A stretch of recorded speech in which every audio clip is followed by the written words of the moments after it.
Hey, I'm your host, Scott Dr. Jukes Goldfine, with another episode of Where'd You Get Your Funk From? Today, I'm pleased to welcome singer, songwriter, and guitarist James Crabb Robinson. He's best known for replacing Luther Vandross as lead vocalist for the popular disco soul funk group Change, recording 3 albums with them from 1981 to 1983. Prior to that, he worked with Norman Connors and Lonnie Liston Smith, and later on recorded with Lenny White, Jeff Lorber, and Will Downing, among others. He also released a solo album called Guilty in 1987. Crabb, thank you for being here. How's everything? Everything's good, Scott. I appreciate you thinking of me and putting me in this interview with you. We need more stuff like this. As when everything moves forward and people become icons, so to speak. And fade out. Yeah, we want to keep that glow going as long as Yeah. we can, for sure. Which was a Change track, right? Glow. So, um, so you're in Texas right now, is that right? Yeah, I'm in a suburb of Dallas called Garland, Garland, Texas. Yeah, I'm about I would say about 20 minutes outside of Dallas. Okay. How do you feel about the Cowboys? I don't. Okay, because I don't know if you can see back there. I have some cowboy paraphernalia. There's like Roger Staubach and all kinds of Oh, stuff. okay. Yeah, yeah. Yeah, yeah. My wife is originally from here. And they all are Cowboy fans. I'm not a Cowboy fan. I am a Patriots fan, basically a Tom Brady fan. When Tom Brady left the Patriots and went to that team, Buccaneers. the Buccaneers. Buccaneers, Yeah, yeah, I followed him there, but I still remain a Patriots fan.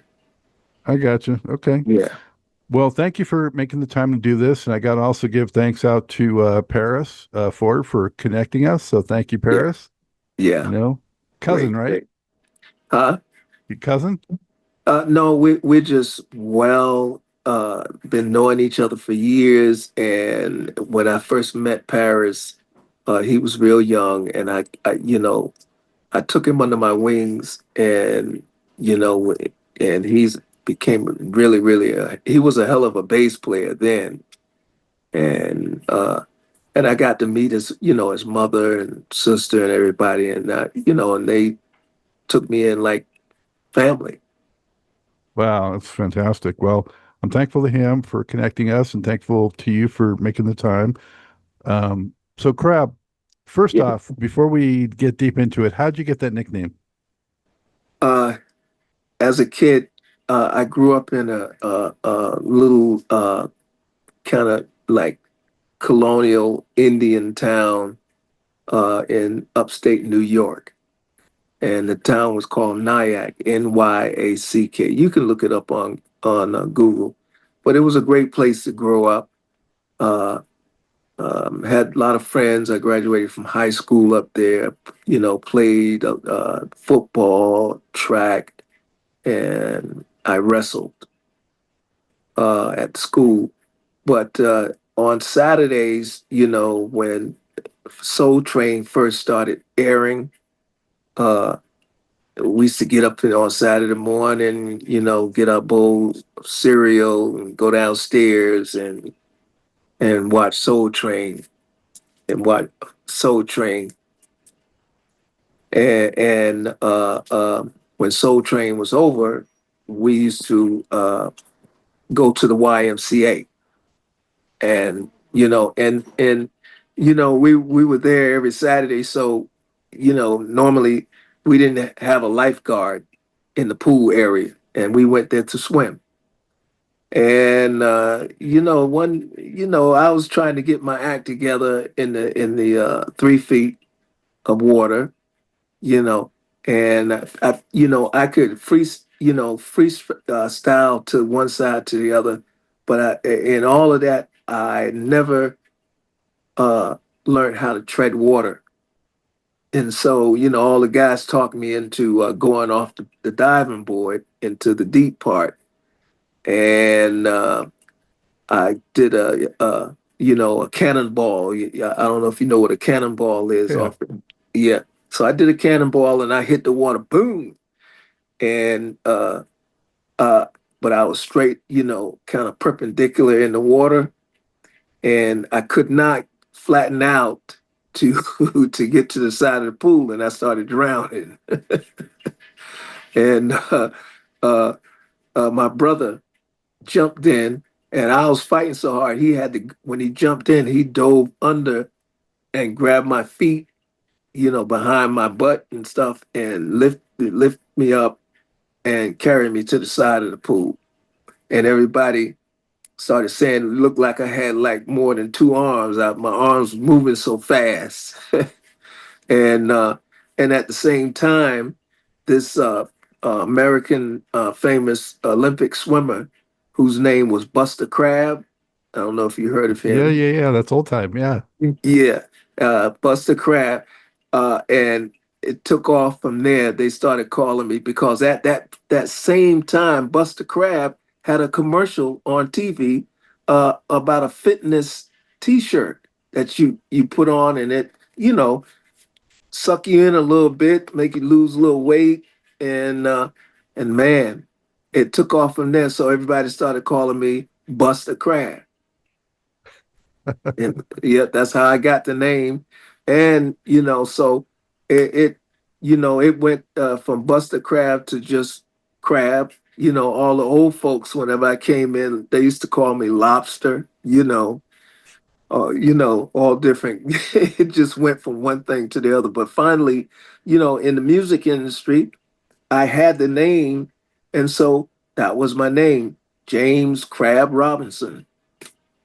Ah, so you embraced it. Yeah, Yeah. yeah. Hmm. Yeah. Buster Crab, for those who don't know, that's predates even Mark Spitz, who's probably the other famous Oh swimmer. yeah, Yeah. by a hell of a lot. It Yeah. predates him. Yeah, yeah. So, but yeah, that's how I got it, and it stuck, and everybody from high school, because that's how it is when you're in your crew. We call them our crew, and when I was in high school, I graduated high school in like '72.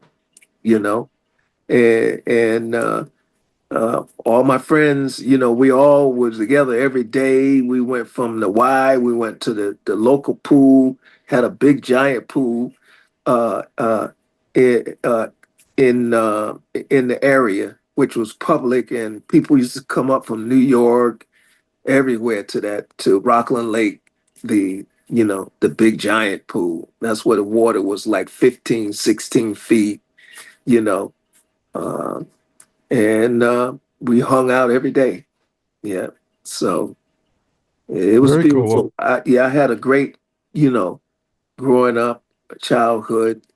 Uh, my parents and stuff was cool. I worked in my father's business growing up, and also, I started taking guitar lessons. And at the time when I took guitar lessons, I didn't I didn't even know that I had a voice or anything at the time. I just was playing guitar, and so finally I ended up in my first local band in Nyack, New York. Well, so who were a couple of your favorite, performers from back then that gave you some inspiration? Well, the I people that I would often go see, the people that I really liked, uh, and one person was Donny Hathaway, uh, then Marvin Gaye, then Earth, Wind and Fire. When I saw Earth, Wind and Fire, I was completely blown away. Those were like the people that I kind of leaned on. We of course you had Mass Production, Lakeside, Bootsy and the Collins, the Parliament and the Funkadelics. I used to love that when the Average White Band first hit. I was into them too. I really liked them. They were uh, had a different kind of style of music, and and I like the fact that it was like a self-contained band. Mhm. You know, yeah. Yeah, I was always into the self-contained bands, especially like them and Ohio Players. There were so Oh many of yeah, them back yeah. then. Yeah, Oh, yeah. yeah. Ohio Players was another one. Yes, that when they came out with that Sweet Sicky Thing album, I was hooked. Stevie Wonder. I went through the evolution with Stevie and all those records that he did, and I think one of my favorite albums of his was Superwoman Oh, album. yeah. Hmm. Yeah, Music of My Mind. Yeah. yeah, yeah. Yeah. Like 72, something like that. Yeah. Yeah, I remember I learned all the songs, and we tried to incorporate them in the band. I used to also like the Four Tops, Spinners, the Whispers, with Olivia. Uh, uh, yeah, I was into Delphonics, Main Ingredients, you know. Uh, and I had a few like rock bands too. Hendrix was one because Hmm. he was living back then, and then and that back then they had Woodstock going on too. So yeah, I enjoyed that. AC/DC, Did you ever Kiss. have did you ever have hopes? I guess you were probably like around 15, it sounds like. Did you have hopes of going to Woodstock? Uh, uh, well, What would you say was your first significant, music break, whether it was in the studio or performing with somebody? well, that kind of happened when I was living in Nyack. There was this guy, named Rashid. He had moved to town from uh, I think he was living in Westchester County, and Nyack is in Rockland County. So the Hudson River divides Westchester from Nyack, and New Jersey from New York. So Nyack was on the New Jersey side of the Hudson River. So when he came to town, somehow we met, and when he found out I played guitar and sing a little bit, because my first group that I got in was called the Sinclairs, out of Nike, and a very famous guitar player was in that band, Chuck Loeb. I don't know if you heard of Chuck Loeb, but Chuck Loeb, he passed away, but he became a session cat, and but he was in that band. So I ended up being in the band playing guitar after Chuck left, and and the drummer, who was Ernest Buckskin, uh, we had a gig, and he got laryngitis, and so so I said I can sing the songs, because when I'm learning a song, I end up learning the vocals and everything. So what the first song that I learned to do was The Temptations, Just My Imagination. And that's what took off. I ended up from there moving. When I met Rashid, he asked me to come over to Mount Vernon, New York, uh, and audition with his band. And when I left Rockland County and went over into Mount Vernon was like right next to the Bronx, the South Bronx.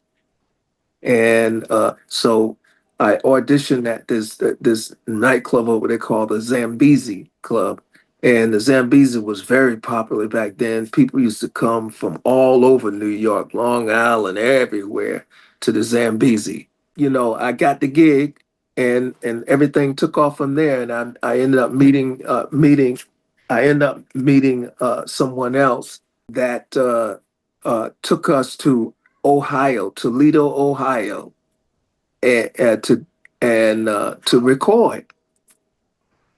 And so we went up there as a band and recorded, and everything kind of just took off from there. Was he recorded as the Sinclairs, or this was a different group? This was the Sinclairs. No, not the Okay. Sinclairs. No, no, this was Lady and the Gents. Yeah. So that group was called Lady and the Jets.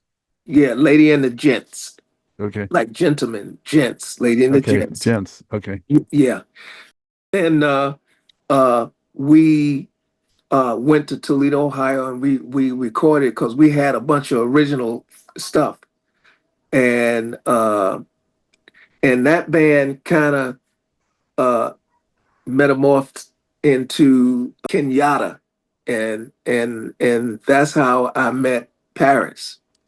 Paris ended up coming into that band as Kenyatta, But, and but did you do something with Norman Connors before then, or what's the timing? uh, um, no, no, no, I hadn't did Norman yet, Okay. but from Kenyatta, I ended up meeting Norman's road manager, and his name was Aki Alion. He was actually a actor. He's the one that took us to Toledo, Ohio, and to do to record. So I did that, and from there, one day I'm at the house and I get a call from Aki telling me, listen, I need you to get Norman Connors records. Go buy his records. Get all of his records. I need you. I'm going to give you some specific songs to learn, and you need to have this done. I'm giving you a week, and then you're going to be auditioning for the band. And so I went out and bought his albums and stuff. And that's at that time when I uh, uh, uh, came into Norman's band. He had Phyllis Hyman, Michael Henderson, Gene Kahn, and then Philip Mitchell. Those were the four groups because he had a #1 hit with "You Are My Starship" by Michael Henderson. I don't know if you Mhm. remember that song. Oh, it's a great song. Yeah. Yeah. So so I went out and got all the back then they there was just albums, I got the albums and it went home and went into the woodshed and started studying and learning all the songs. And I went down to SR Studios in New York and did the audition. Everybody liked me. It was good, but they were that I did the audition on a Friday, and they were leaving that Friday afternoon for a concert in Philadelphia. And Norman felt that I only knew a couple of tunes. I needed to learn the stuff. So what they came up with, they said, okay, well, what we'll do is we'll have you travel with us as a roadie. And while you wrote in, you learn the song. And when we get ready to put you in, you can slide on in and you'll be good to go. And that's what happened. This was for guitar or vocals or both? This Or was this was just for vocals. hmm Yeah, this was just for vocals. They didn't have any idea that I played guitar. what was your impression of Norman Connors himself? How did he carry himself and so forth? Yeah, Norman to me was the coolest guy I had ever met at that time. He was a killing dresser. I mean, I just loved the way he dressed. I just liked his whole style. I just liked the way he carried himself. He was real laid back, and even though he had a #1 million selling album, and he was everybody liked Norman. Norman, I never met anybody that didn't like him. Hmm. So Yeah. how long did it take after you did the roadie to get into the mix, really? Well, it took all the way up until it was at least a year because he would go out and do shows on the album that he had recorded And then when it came time for me, I ended up in Los Angeles, California for the first time at in Burbank, in Burbank at Kingdom Studios doing his his next album, and I did that album. This Is Your Life. It was an album cover where he was walking with a model on the beach with this Arabian stallion horse, and that was my first uh, professional. I would say recording, in a killing studio with top notch people and all of the LA musicians and everything, because Norman had everybody on his records. And I did Stella, and we had Eleanor Mills was the female vocals, but we had Phyllis Hyman in the studio and Gene Kahn. So did you get to interact at all with Phyllis Hyman? Oh yeah, everybody. I got to meet everyone, and everybody really liked my voice. At the time, I had, when I never forget from some of the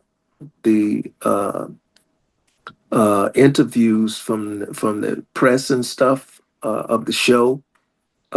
Everybody was saying that my voice was kind of like Teddy Pendergrass, and but just I could hit the high notes and everything, and they really thought I was a very good vocalist at that time. What about for you personally at that time, Crab? Were you thinking, I want to make a life of this, I want to make a career of this, or where was Oh your yeah, head? Yeah. yeah. Uh, yeah. I really enjoyed it, and yeah, I was thinking to myself, this I could make a career out of this, and plus Norman, he encouraged me, to be diligent and just have patience, and when he put me on his record, that's when the whole world found out about James Crabb Robinson, and it took off from there, you know. And Norman also, Norman Stable was also, he had a lot of like all these vocalists that was coming through. He only had actually three vocalists that went through. Two vocalists actually before I got the gig, and that was Michael Henderson and Philip Mitchell, and then myself. And after I left, I got a call from uh, another friend that was asking me if I would like to. Well, first of all, let me go back a little bit. Uh, Out on the road, we ended up doing some gigs with Lonnie Liston Smith in the Cosmic Echoes, and Lonnie's brother was singing with it. But I really loved Lonnie's music, and one day I got a call, asking me if I wanted to, go out on the road with them. So and because, Norman would go out and then we would be sitting around for half a year, you know. So I went on out and I ended up on that gig with Lonnie Liston Smith and the Cosmic Echoes. And personally, I thought that group was the best vocal group I had ever been in. How many singers were part of that? Just me. Oh, Yeah. yeah. Yeah, it was just me. He didn't have any female vocalists because it was just his brother that was singing all of those beautiful songs that they had. Yeah. And Donald, yeah. Donald, that's Yeah. right. Yeah. And I fell into that, like I was made to be there. And And what was your impression of Lonnie himself?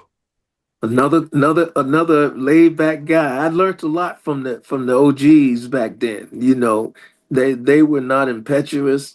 They were, you know, uh very had communication skills off the wall. And they had their sound. And what made Lonnie different is because Norman was a drummer, because his claim to fame was playing in the Miles Davis band. That was Norman. But Lonnie played with all of them, but Lonnie was a fantastic keyboard player. And he had his own style. He didn't do a lot, but he had his sound, and it was just, man, it was beautiful. Yeah. I remember songs like Starlight and You and Expand Your Mind, all those songs were beautiful songs and hits. So yeah, I jumped on that gig, and Lonnie worked quite a bit, and it was a great time for me too in there. And Excuse me, Crab. Did you meet people like Marcus Miller, who was playing with him, or any of those guys? Marcus, first it was T.M. Stevenson. Yeah, I don't know if you remember T.M. Stevenson, Yeah, but me T.M. too. passed away. He just passed away here recently. But T.M. was was the bass player. And then TM went out for one tour, and we got ready to go back out again. TM wasn't there, and next thing I know, Marcus came in, young guy, cool, great player, and we became good friends from there too. He did a tour too with us, and after that, that's when I think he was like the only musician cat that came in after I got in the band. Yeah. So, Well, that's impressive to learn from guys like, Norman Connors and Lonnie Liston Smith. And I've had them both on the show too. And they've, they learned, they shared how much they learned from their mentors when they came in, and then by the time you got them, they were so seasoned and yeah, they had become the mentors to people like you. right. Yeah. Yeah. Yeah. I mean, I was so cool with Norman. We used to, we used to spar, we used to box, you know what I mean? So now, but yeah, Norman had a big influence on me. Lonnie was real laid back. I mean, uh, he didn't hang out with us.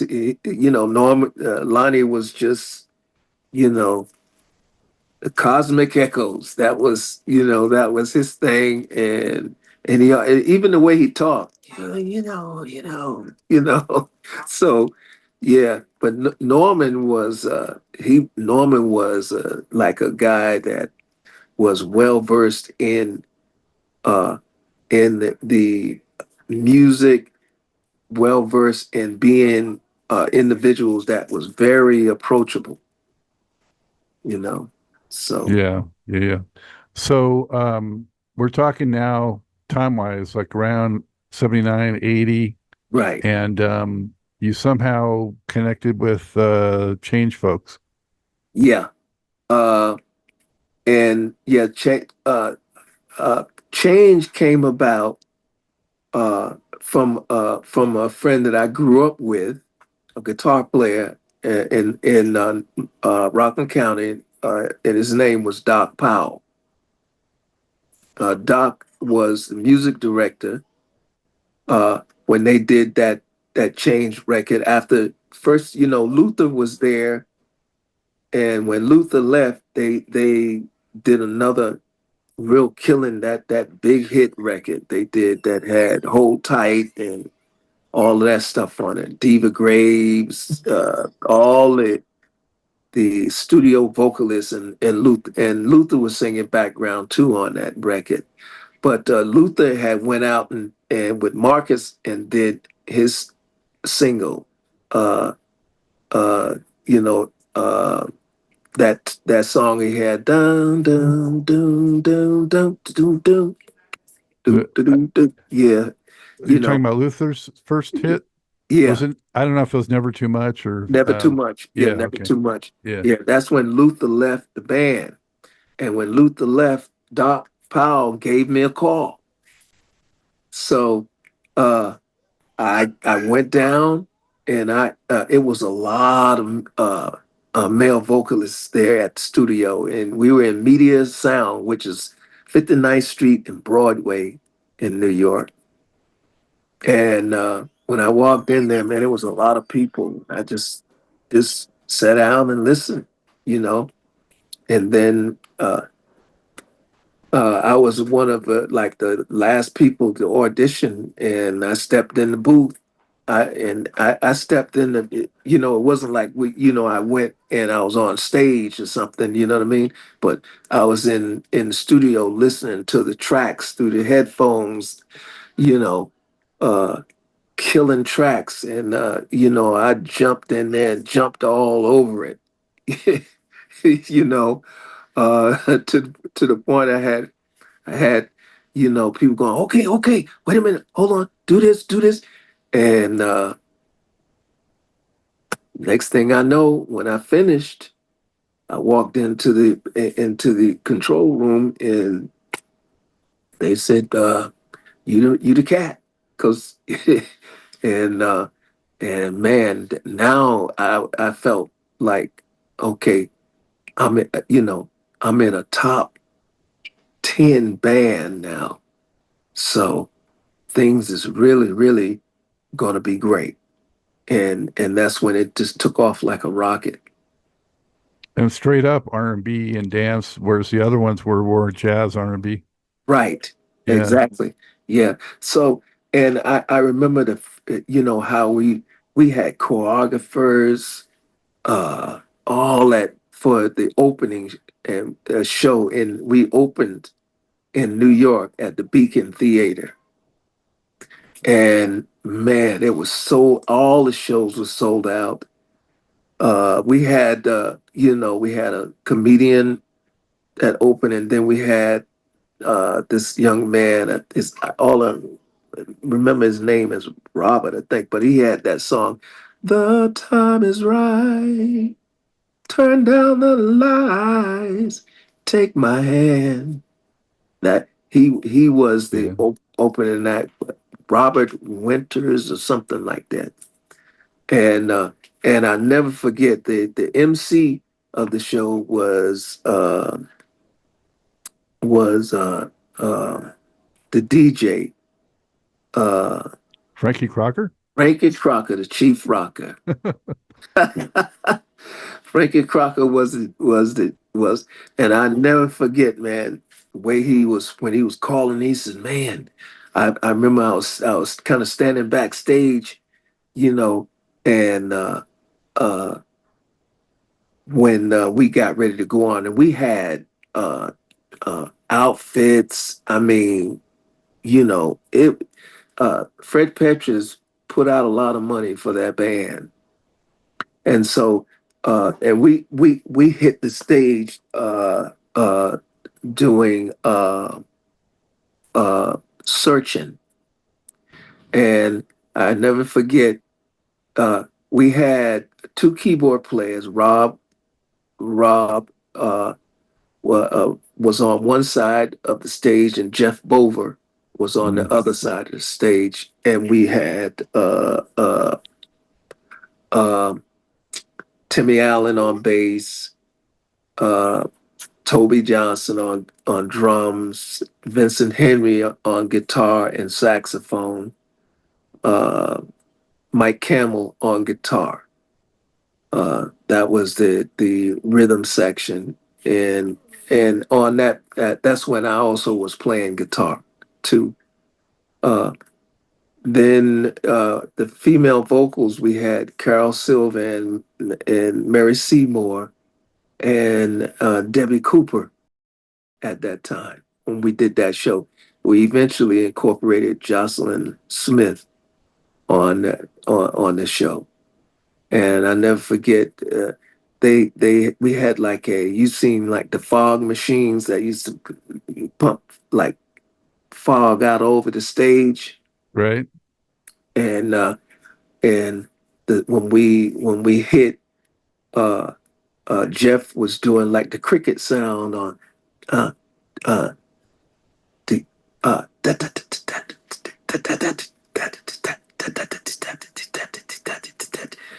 and with that cricket sound, and then we hit, and we all came out and started going through our choreography together.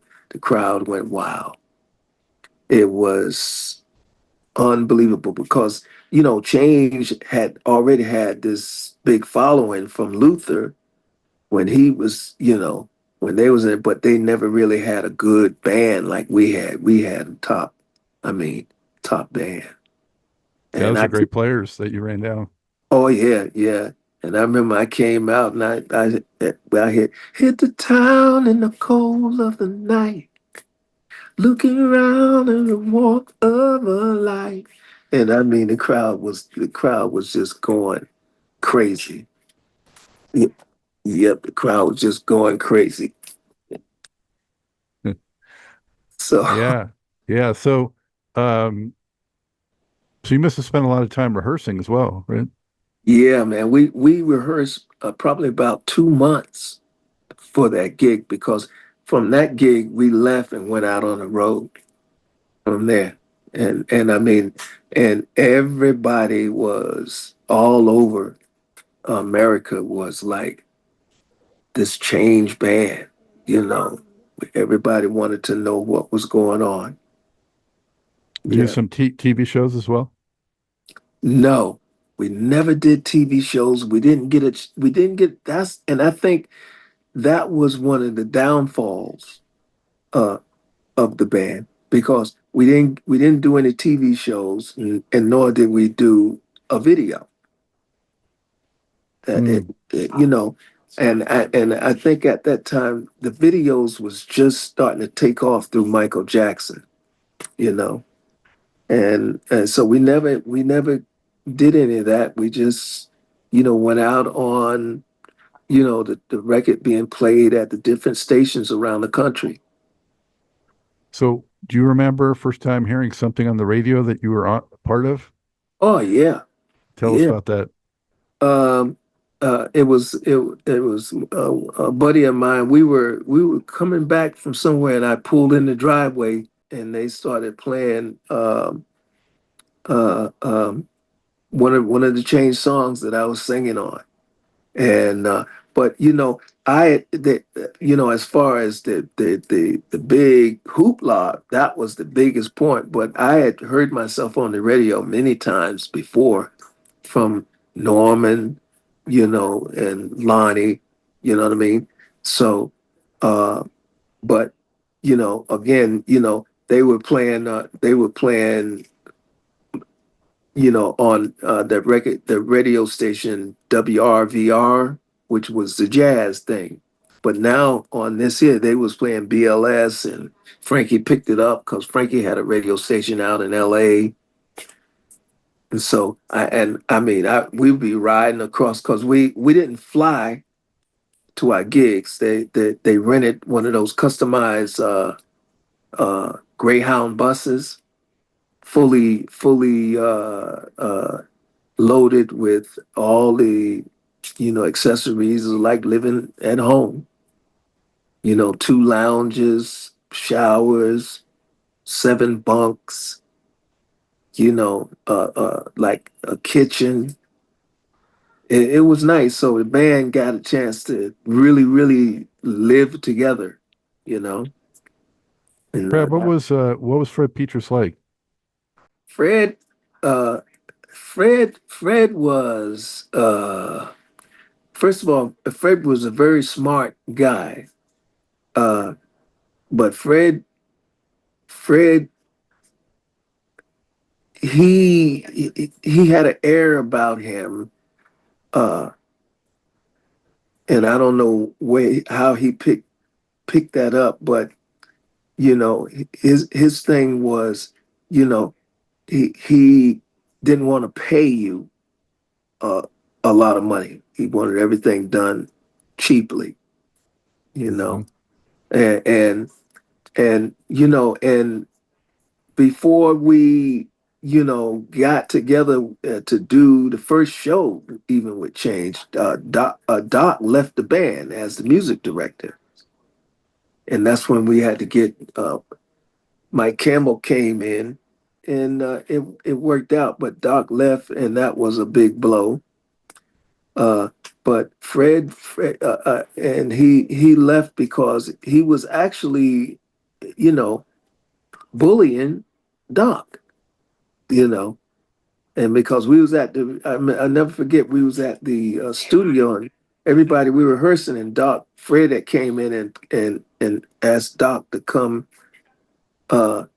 He wanted to talk to him, and so, and we went on and rehearsed the song, and I looked, I said, well, where's Doc? He didn't come, so I went looking for him, and when I opened the door and I walked into the room, Fred had him hemmed up against the wall.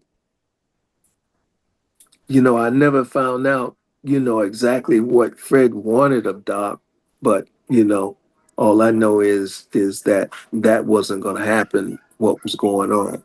So I stepped in and intervened, and and at that Doc walked out, and he said he's leaving. I said, go pack your stuff up, man. And he went and packed his stuff up and left. And that's how that worked out. But Fred, he continued his ways, and you know what happens. You always, when you do wrong, it has a way of coming back on you.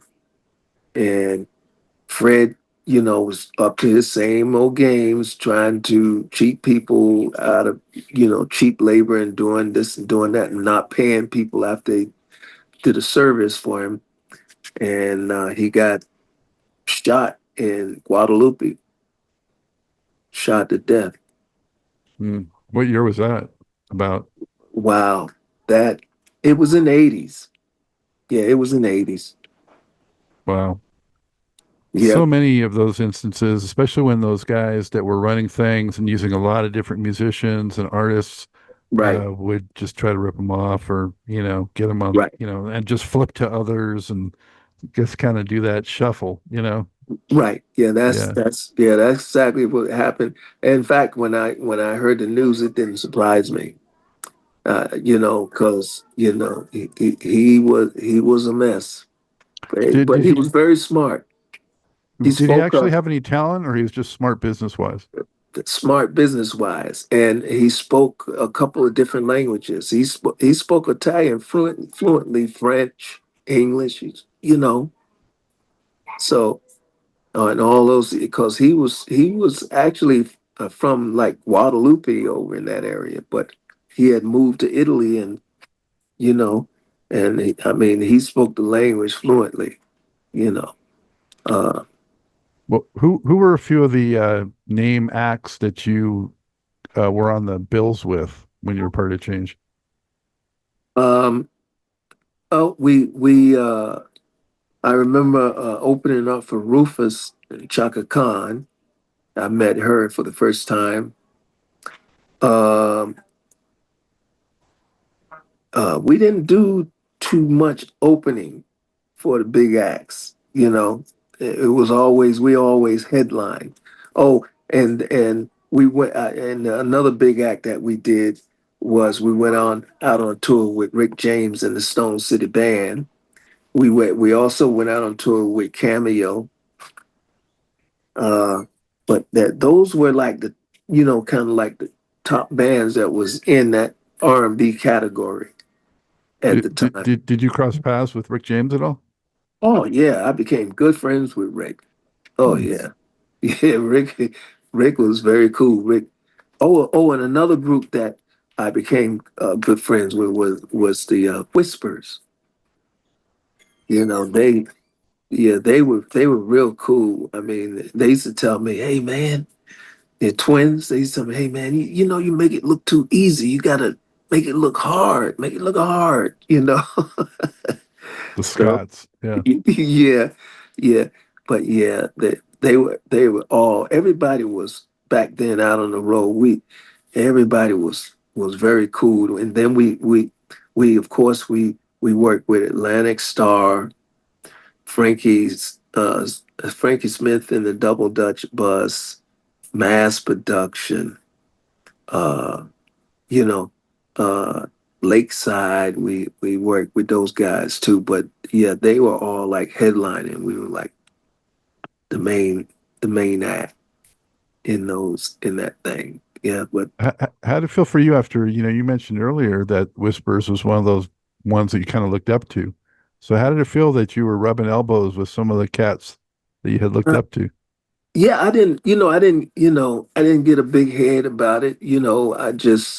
I just felt like, I needed to let everybody know that I'm supposed to be here. I'm not a fluke or anything.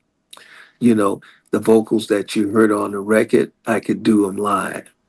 And, but I was very humble with, the way I walked, and how I treated people. Yeah. So I was like being that one, I was like uh s- up there with the age wise as, one of the like oldest cat in the band. Uh I think Vincent and myself was around the same age, Vincent Henry. But I kind of like took on the role of protecting everybody too, in the band. Because the youngsters would they always, getting themselves in trouble, so I saved a lot of them, so uh so yeah, I mean, you know it was it was always a beautiful thing. Yeah. So So, and you were with Change until 83, is that right? Or 82? Or yeah, I think it was around 83. what I'm looking at Lenny White after Change. I kind of got together and wrote some songs with him, you know and of course Lenny, I used to go over his house in Queens and stuff. And so that was my association with Lenny. Okay. Yeah. Mhm. Yeah. So you Yep. left when you left Change, Crab, had they done that record yet with Terry Lewis and Jimmy Jam, or was that after? The last record I did, Terry and Jimmy came in. That's when we was in Italy in Milan at Umbi Studios. We did that record, and Terry and Jimmy was out there as producers of that record. And then they were always smooth, cool, everything. Yeah. And then after that, I left, and that's when they went on and started doing, other things. They was just getting them hits coming in because yeah, that's when they was writing for other people and arranging and stuff. They hadn't done Janet yet. They was just getting ready to do Janet Jackson. Yeah, it's like SOS Band and Change, Right. and Yeah. then Janet. Yeah, Yeah. Yeah. I think yeah. that first like big hit was that song, I'm only human. Mm. That, yeah, I forgot the name of that band that did that, but I think it was a band out of England that did that song, but that was their first big hit. Human League, was it? Yeah, Human League. Right. Yeah. Okay. Yeah. That was it, man. Well, And they what were the circumstances of you like leaving Change? Was there like a conflict? I got to the point to where I just, you know, I couldn't really like deal with Fred, his ways. It kind of rubbed me the wrong way. And so I wanted to leave, and what happened was, a friend of mine, again, uh and gave me a call. uh Fareed Hawk was his name, guitar player, who produced a lot of his brother's records. Najee, the sax Mm. player, Mhm. he produced a lot of his stuff. But he gave me a call one day because I had been hanging out with him, and everything. And he says, "Man, I'm gonna produce you. I just gotta just get my stuff together," because he was learning, how to be a producer and learning everything in the studio. And he said, once I get it together, I'm gonna be giving you a call. And sure enough, uh, he showed up in LA on a gig that I was doing, and he told me, well, are you ready? I'm ready. You know, he said to do this record. And I said, yeah. And so I packed my stuff and got in the wind. I left. You know, Do you think Fred was surprised, or did anyone act surprised, or? uh, well, Fred, what really, made me feel like this is what I should be doing was that, you know, I was sitting at home one day, and one of the guys called me saying, "Hey, man, uh, are you singing on the record?" And I said, "What do you mean?" He says, "Well, Fred's got the band down here in the studio, and we're doing the next album, but you are not down here." He said they got this kid Rick Brennan uh, singing. I said, uh, "I have no idea," And then uh, about a month later, I get a call asking me to come down to the studio to sing on some tracks for them.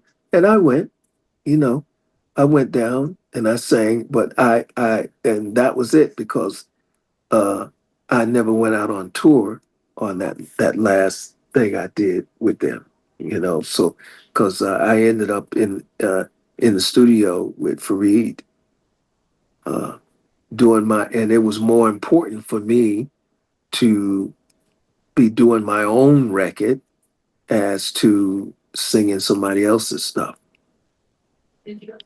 So is that what led to the solo record, or is that?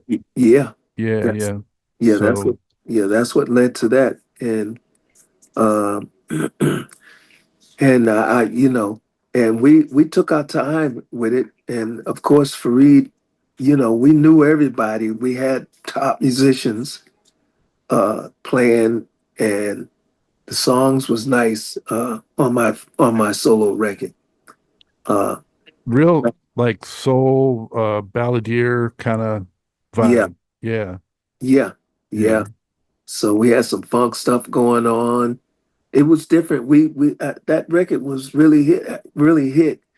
Uh, and the record company picked it up. But what happened with that record? It was on CBS Records, but uh, as when people were coming to the studio because Clarence Avant out of LA was the executive producer of that record, and Clarence had Terry and Jimmy Jam, the time he had all those bands over there, Sherelle and Alexander O'Neill. So he was moving and grooving, and now I was coming on board, you know, uh, and because Clarence used to come to the studio to listen, and he'd shake my hand, and he was cool. All the old cats was great, and like I said, we took our time, doing the record, but what happened, and the record company people used to come down, and they were like, "Wow, yeah, this we got something here." Blah, blah, blah, blah, blah, blah. But as soon as we finished the record and packaged it and got ready to ship it out, Michael Jackson comes out because he was on Michael Santana released their records at the same time they released mine. And so all the Promotion. promotion and stuff that they were going to put behind me, they stopped and jumped right on. I'm bad, you know it. And that's what really hurt my record. I was looking up your record Guilty from 87, and I cannot find in any of the listings who played the music on it. So do you remember any of the cats that were actually doing the music? Um, uh, a lot of guys from Queens was on that record. Barry, Oh, Johnson? uh, I think Barry played. Yeah, because Barry played on some of the stuff.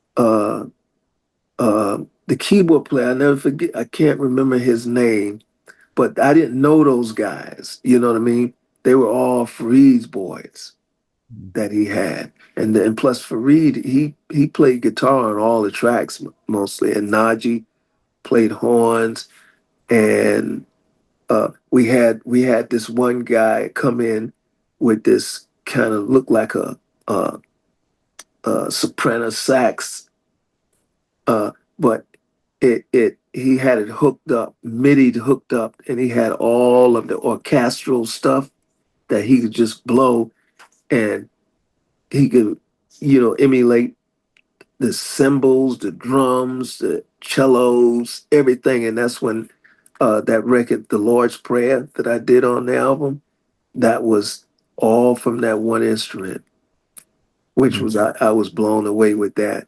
But yeah, that was that, and we had the sax player, one of the sax players that played that he was playing with, I think Gladys Knight, but they were all Queens, because the Queens guys, they all stuck together, you know, Yeah. in that barrel, yeah.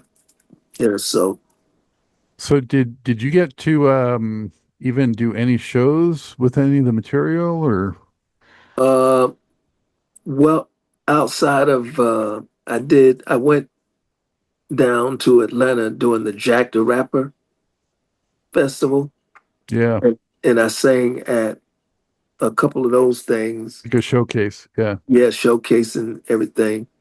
Uh but as far as, having a band and going out and working, no, that never happened. Yeah, that never happened. So, But you did get to shoot at least one video, right? no, No videos. no videos. Hmm. No, it was, hit and quit it, you Hmm. know. So, yeah, and I just, kind of like, started, kind of after that record, started gathering other material to try to do another record, which really never panned out. Did you write some or most of the material on Guilty or? I wrote some of it. Yeah, I wrote some of the stuff. Mhm. I wrote Guilty. Uh, that and Fareed did all the arrangements and stuff. So and things that he did, he wrote. And then we had, individual musicians, submitting material. I'm looking at your poses on the artwork right now. Uh, Your white suit. yeah, yeah. Yeah. I got that from Norman. See, Oh, yeah. yeah, that's a Norman influence on me. Yeah. Yeah, I could see that. Yeah. Yeah. So Nothing wrong with that. yeah, Got to be clean. that's right. Yeah. Absolutely. Absolutely. So, but yeah, that was that. And I'll be honest with you, I almost got that vocal gig with Tower Power. Almost. Uh, I just heard about it too late and then already hired the guy that's singing with them to this day. Wow. Hmm. Yeah. And the sax player was no, the trumpet player, he was the leader. And he told me, man, I wish you had called me sooner. Yeah, I would have been not now, because I used to go see them every time they would come to like the bottom line down in the village. So I Did you knew, ever meet Lenny Williams? no, never Yeah. met Lenny. Yeah, Yeah, he's still out there doing it. yeah, yeah. Uh, So how disillusioned were you when Guilty didn't pan out? How'd you handle that, like, mentally? Well, I just looked at it as, you win some, you lose some. It didn't affect me either or, because, I was a songwriter. I had plenty of material. I've written for uh, a lot of different people and put tunes on different albums and stuff, and and the way I thought was that, after, going out on the road and being out on the road all those years, I really didn't like it, you know. So I started leaning more towards being a producer. Mm. Yeah. How do you what did you use for inspiration on your writing? Um, Personal experience. Yeah. And being a romanticist, and I got that out of working with Lonnie Liston Smith. So I picked up a lot of different things from the people I worked with as far as my writing and everything.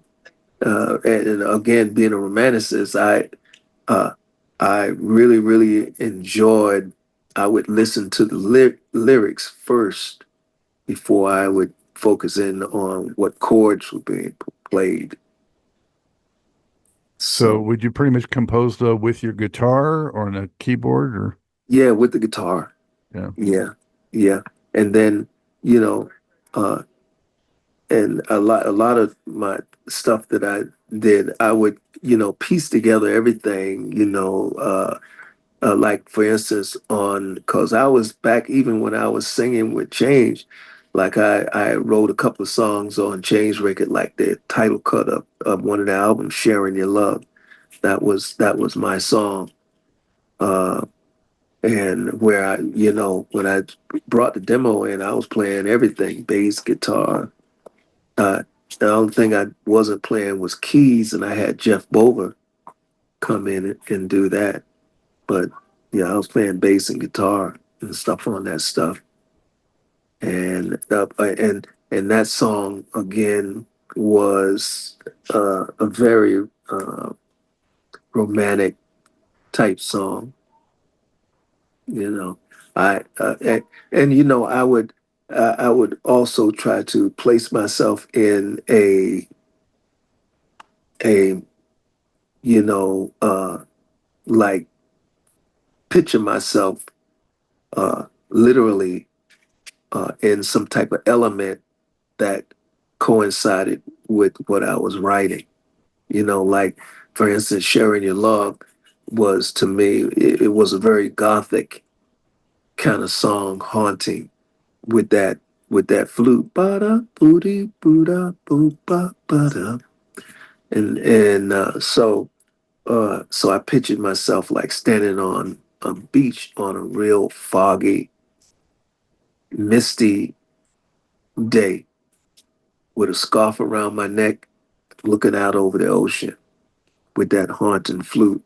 I don't know if you listened to the song, but that's where what I heard in that song.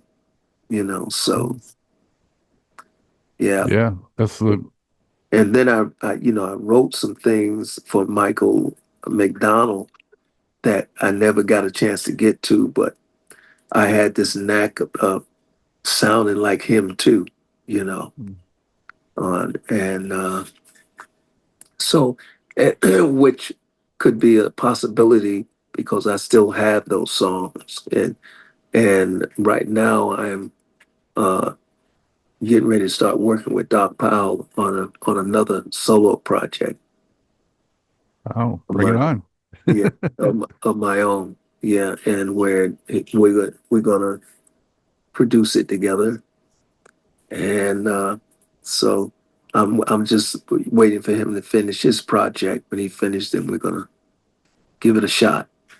You guys go back what, 45 or 50 years? Something crazy, right? Yeah. Yeah. Yeah. So, Um, that's cool to hear. Did mhm. did you actually work with Jeff Lorber, or he just did one of Oh your? yeah, yeah, yeah. Wow, I forgot Jeff. Uh, how did I get? Uh, oh, uh, I got to meet Jeff because I was doing some vocals for Mike Murphy and the System, and and Mike was the road manager with Change before the System took off. You know, so Mike and I became good friends, and so they end up producing Jeff Lorber. And so, guess who they called? They called me, and that's how I ended up on that album with Audrey Wheeler and Jeff. And then I'm I wasn't thinking about going out on the road at all. Then one day I got this call from Jeff saying he wanted me to go out on the road, and he heard that I played guitar, and he wanted me to play guitar and sing. Uh, with Benny, he asked me if I could do that, and I said, "Yeah, I can do that." So then he had his roadie call me, and he wanted to find out what kind of equipment I wanted, amp, strings, the whole 9 yards. And so I ended up flying to California and working about a couple of months with Jeff and the people that he had gathered at SR Studios out there. And we opened in California there, which was great because Jeff's bad keyboard player. Yeah. So, and that's another guy coming from jazz roots. That's right. Yeah. Did you do any of any jazzy stuff when you went with him, or was it just an R&B show? Uh, well, I just sang what was on. Uh, actually, we went to Europe, and it was just Jeff and I. He didn't take the band. It was just Jeff on keys, and I was doing vocals. And they, would hire people out there, and I would do, stuff like Donny Hathaway, some of the more contemporary stuff with him. Yeah, that was cool too because you know, I can remember we would travel so far into England that I couldn't really understand what the people were saying, and they were speaking English. They were speaking that Cockney, And but the tour was great. We had fun, uh, and I never forget uh, where I had a kind of like an epiphany moment. Because growing up, my grandfather Uh, every morning he would get up early in the morning. He would go outside and he would sit on the side of the house where the sun came up. And uh, and he could tell time from just looking up at the sky. He didn't have a watch. He could, it's that Indian blood.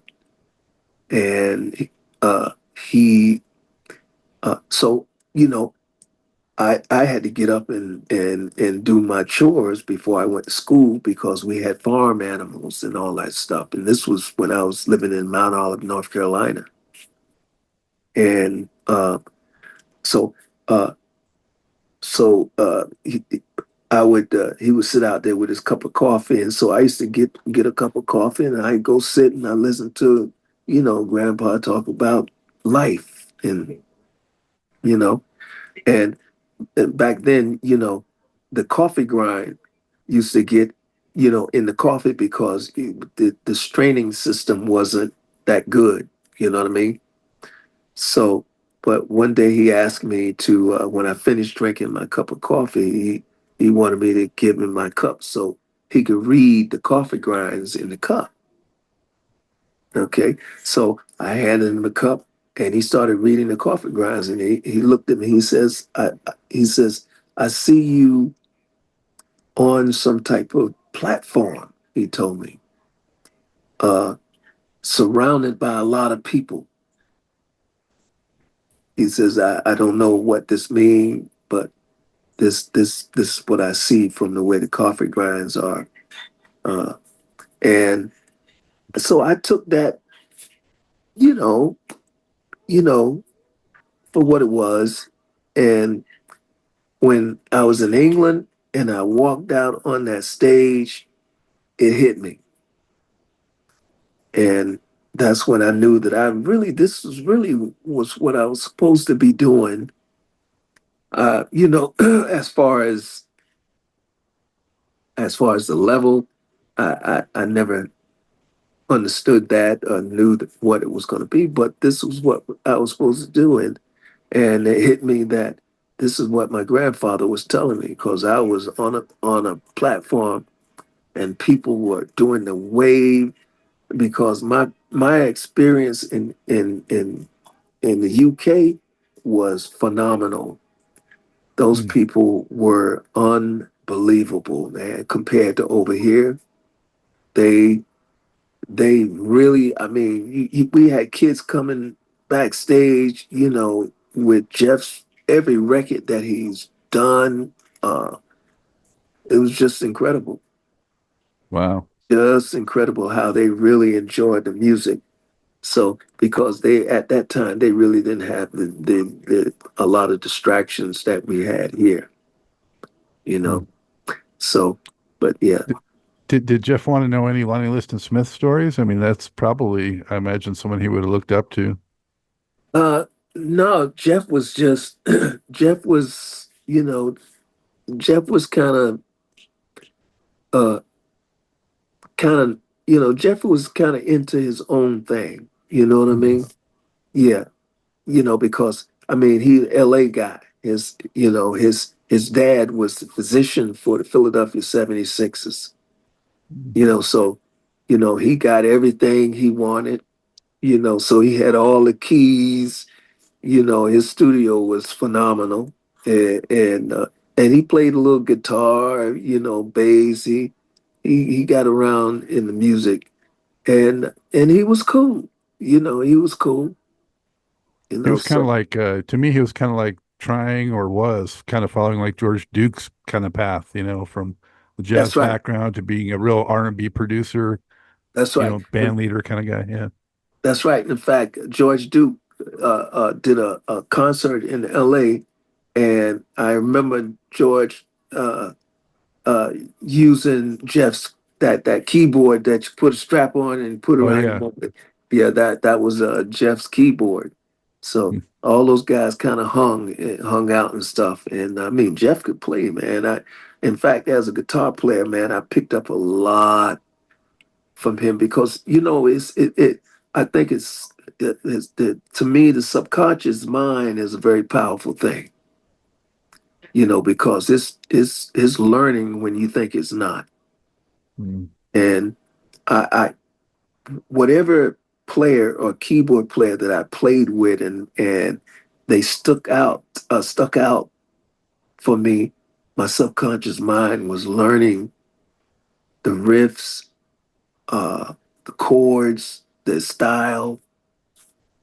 That's the kind of Everything. learning I really like, you don't have to think Yeah, about it.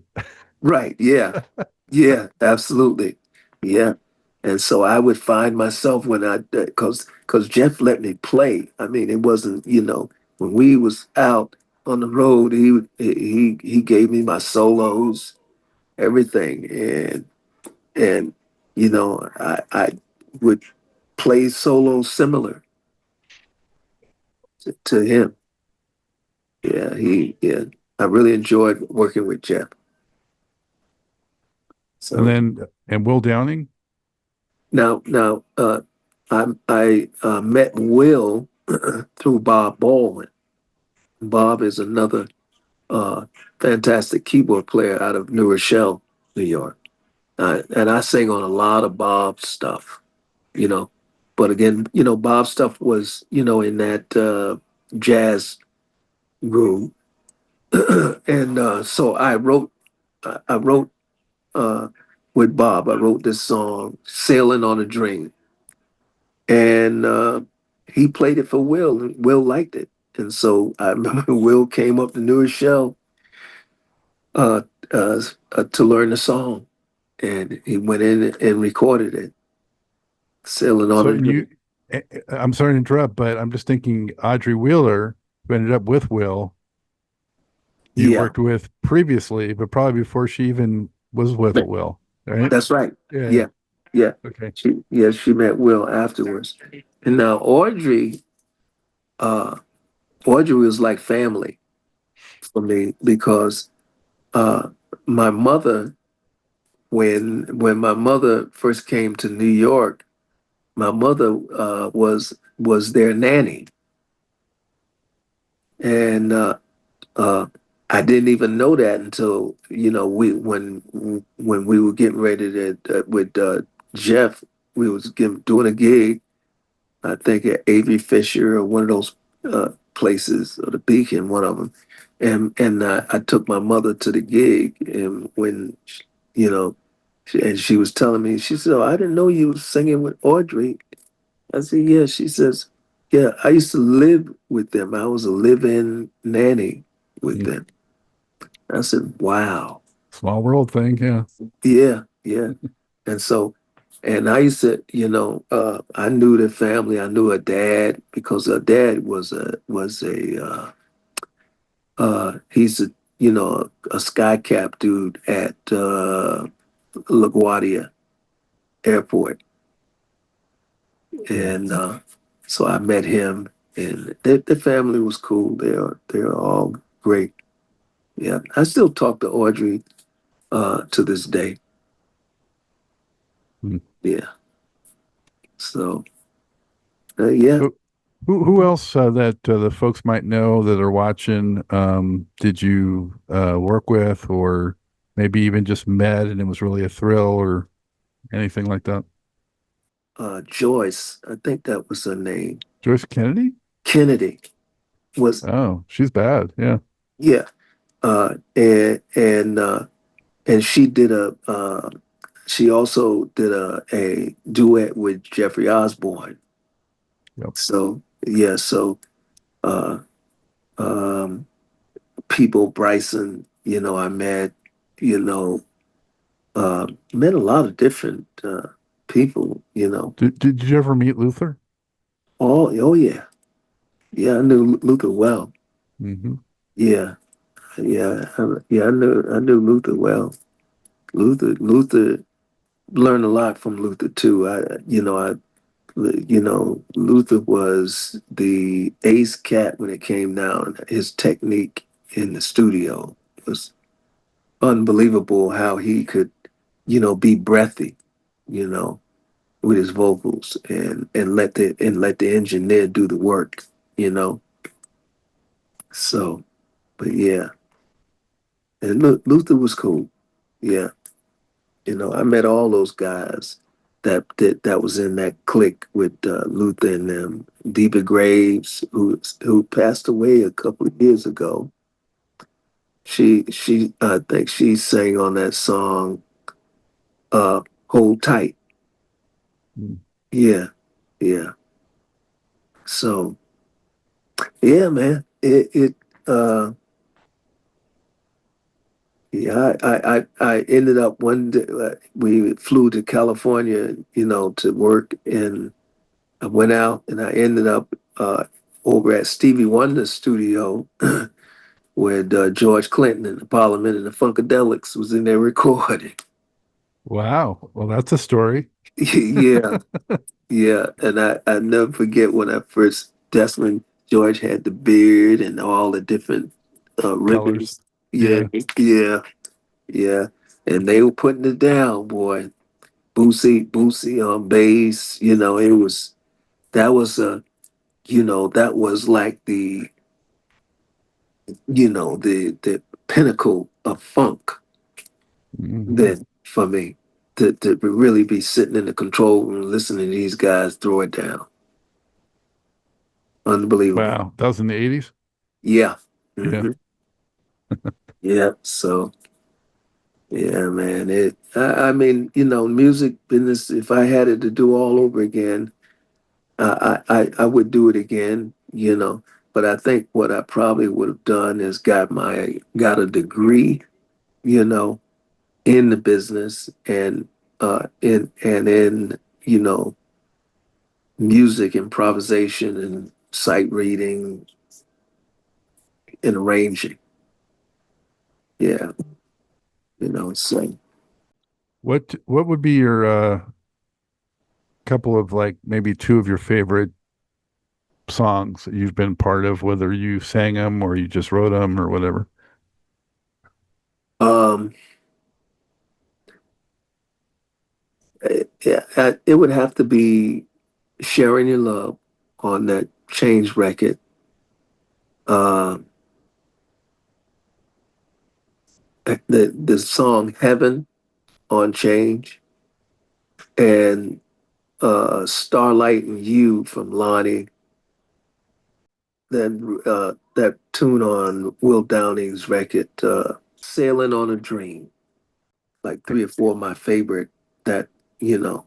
And I would always kind of lean towards stuff that I either had a hand in, you know, musically, because that I was really expressing myself, you know. Is there any unforgettable road experience that you didn't share that like, hey, this is, I can't forget that. Oh man, it was a lot of those.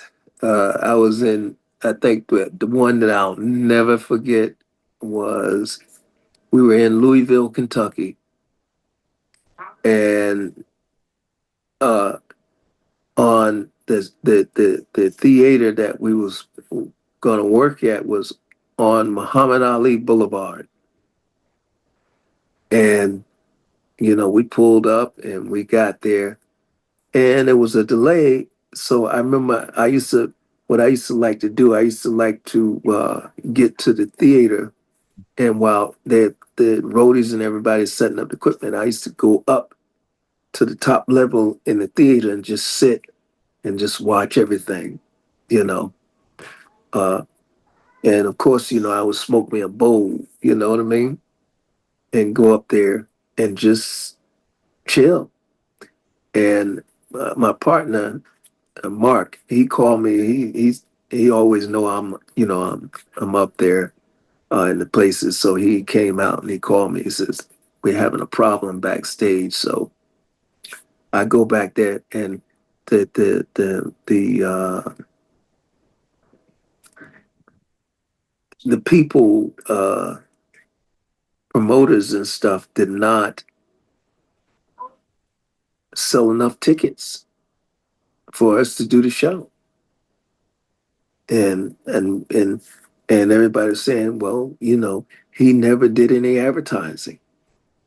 That nobody in the city knew that we were even there. So didn't sell that much tickets. So, but now he he can't pay us, and they couldn't pay the roadie crew that they had setting up the stage.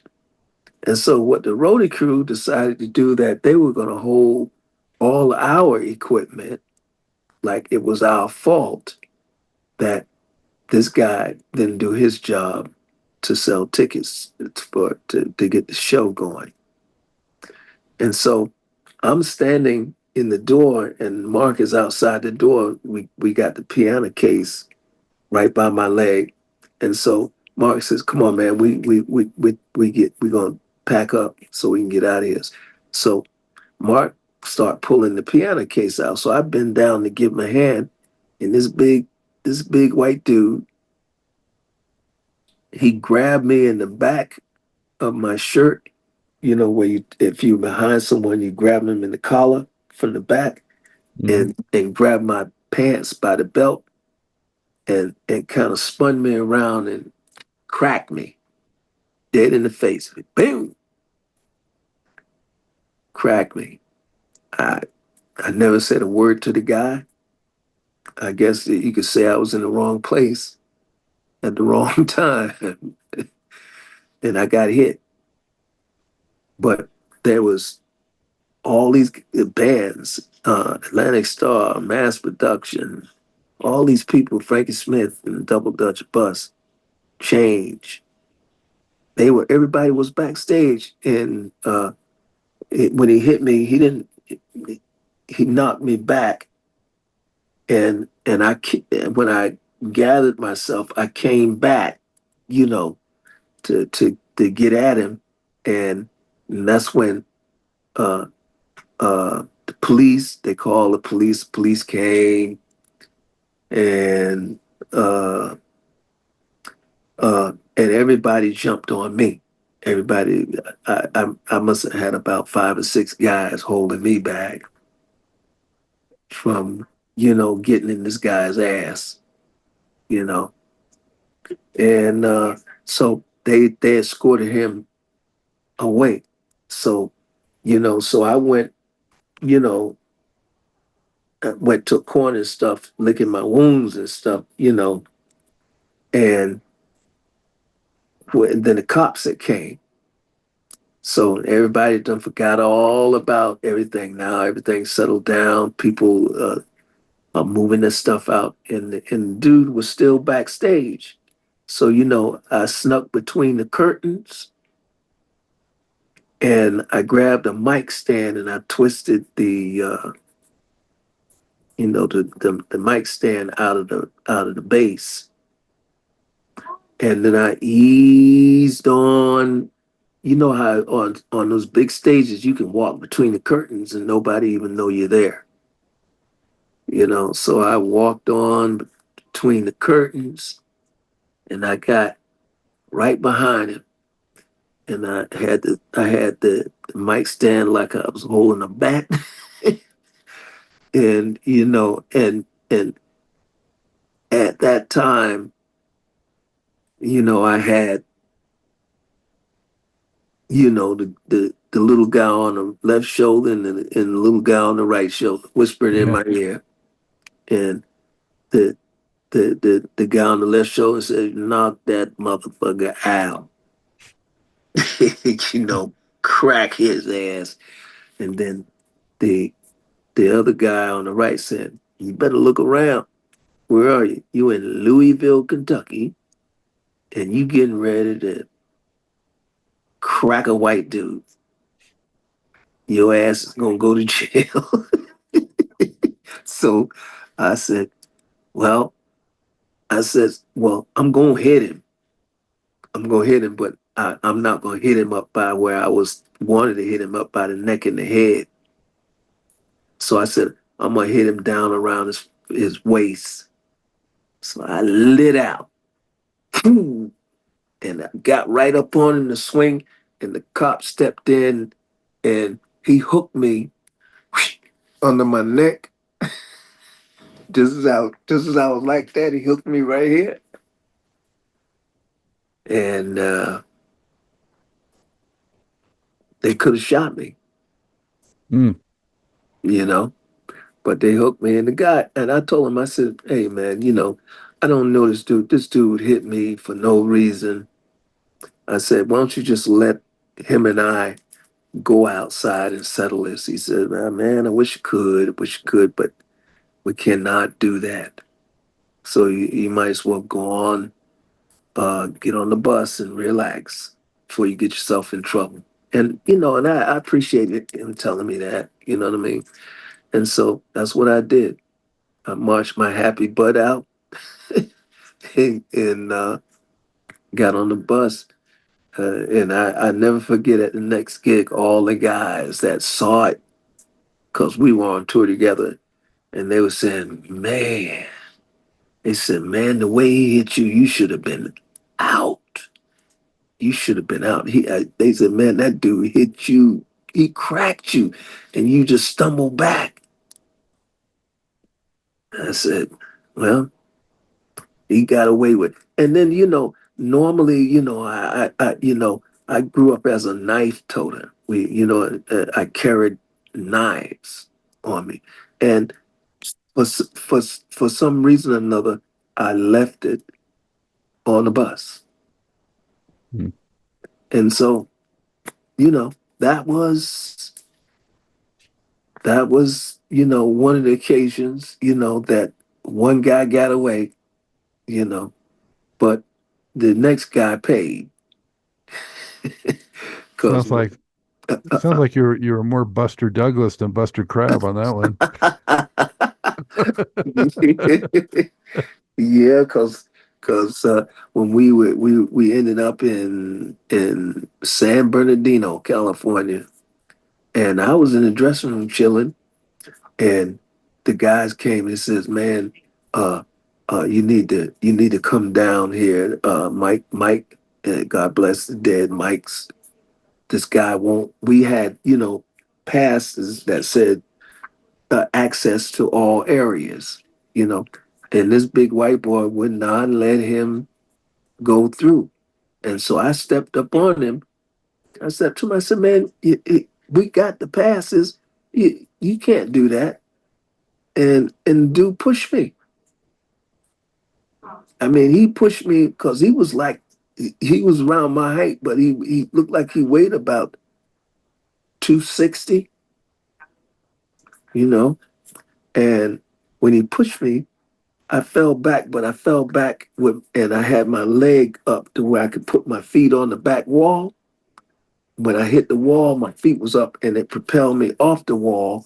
And when it propelled me off the wall, I went head hunting big time. I must have cracked him about 5 or 6 times all in the head. Pop, pop, pop, pop, pop, pop, pop. And he took off and I told him go ahead. And I went on back to the dressing room. And that's when all the other roadies they come roaming around. They wanted to know who cracked their boy, and I stepped out. I said, "I did it." I said, "I'm selling tickets. Come on down. Come on down." and Is uh, that also a change gig or somebody else? uh, um, yeah, that was a change gig. Wow, it's quite a. Yeah, that was a change gig. Yeah. Uh-huh. Mm. So Well, I would have wanted, stick close to you when things got rough. It sounds like. yeah, yeah, man. I mean, I just the way that I grew up, I was captain of the wrestling team. I was a jock, you know, uh, and I maintained all that through my adulthood, weightlifting and I was in some bodybuilding contests and all that stuff. I was in good shape, Mm. good shape. And I didn't bother nobody, you know what I mean? But I didn't take no mess from nobody. And that's, you know, but but I was always mostly laid back, you know what I mean? So, but Yeah, I yeah, like that. I like that ritual you had of going up to the top and chilling and yeah, scoping yeah, it out. that was me, man. Yeah. Laid back, just, getting my head in that place where it should be, because, riding on a bus for 8, 9 hours sometimes can be claustrophobic on top of that. And then being around everybody and not really having your own space, you know, can sometimes be stressful, Hmm. you know. So Yeah. yeah. So that's what I would do. And but you know, uh I made it. I I I've been on this planet now 71 years, and it wasn't easy. It wasn't easy at all. So, but Well, so before we wind this up, Crab, do you mhm. want to talk any more about what you're doing now, or this record you hope to do with Doc? Yeah, we, I'm we we're taking our time. I want to have like a collage of all different genres. I'm not sticking to any format, or traditional format. I'm gonna record what I want and it's just going to be a collage. It's not going to be a format or nothing. You do your record, try to keep everything in same. No, I'm just doing. I'm gonna do some jazz ballads, R&B, funk. You know, I'm gonna cover the whole gamut, and uh, and it's gonna be like old times with us. From when we was in our first bands and stuff in Spring Valley, and in his mother's basement. And when she got tired of the banging and stuff, she come and flash the lights. And it'd be time, time to call it a night. But yeah, so that's how far we go back, you Hmm. know.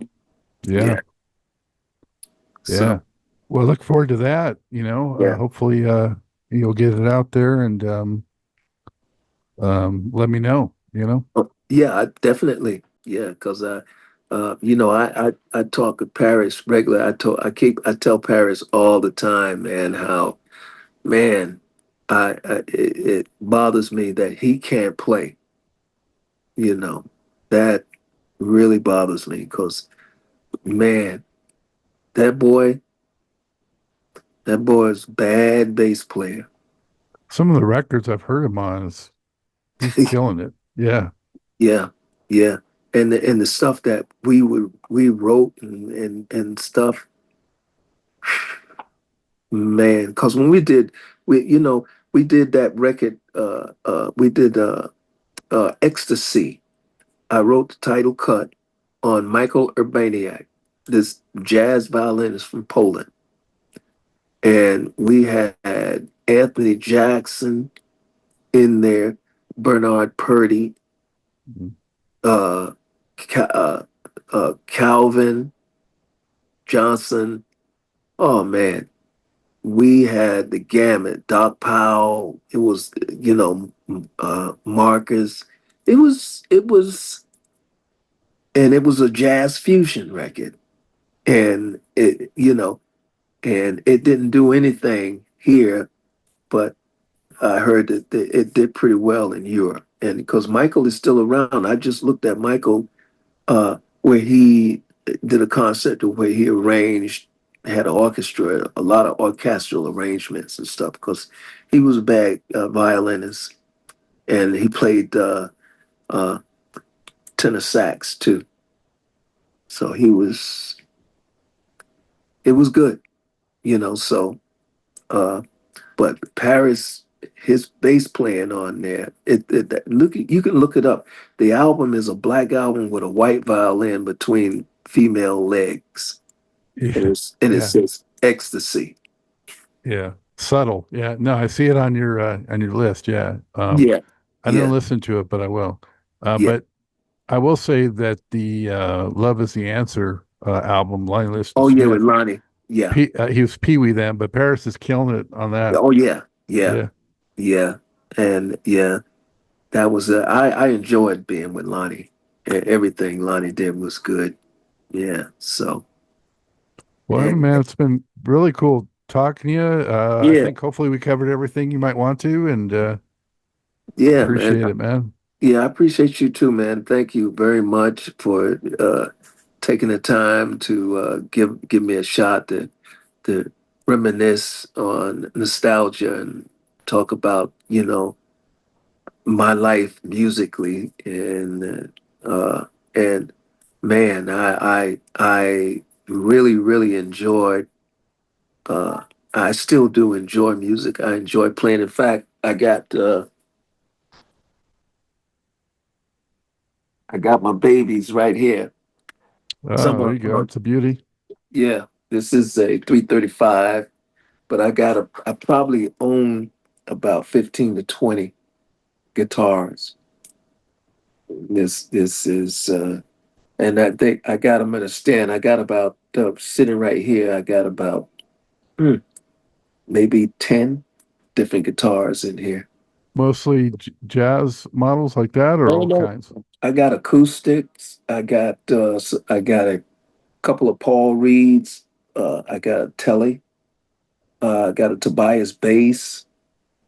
I got a Fender Jazz bass. I got Les Pauls. I got Uh, uh, I like Ibanez. I got a Prestige Ibanez. I got a GB10, a GB30, George Mm. Benson models. Um, yeah, and of course, I got Strats, a couple of Strats. You I'm got the working ga at, you got the gamut right there. A big yeah, variety. That's cool. and I've gotten to the point to where I build them. I start them from scratch.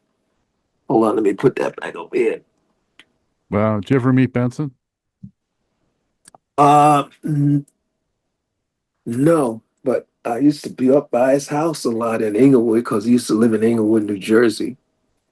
Mm. There, I used to go past his house. Matter of fact, I remember I was across the street when, well, he lived over in that same area that Eddie Murphy's house Mm. in Inglewood, and I never forget when there was Eddie, when he's got his two Ferraris were delivered via tractor trailer to his house. And I said, wow, man, one day. I'm still saying one day, man, because the car that I really want now is that ZR1 Corvette. Oh, yeah. Love the vet. Yeah. And I told my wife I would get like a black with red interior, because I like red and black. But I got it all picked out. Yeah. I'm working on it. Okay. Very cool. Hey Yeah. man, it's been great getting to know you and talk to you. Hopefully this won't be the last time. Yeah, definitely. Yeah. Anything that you need or you want me to do, just give me a ring, man. All All right, right, Scott. man. Take good Yeah, care of yourself. Be you well. too. All Okay. right, you too. Bye. See you.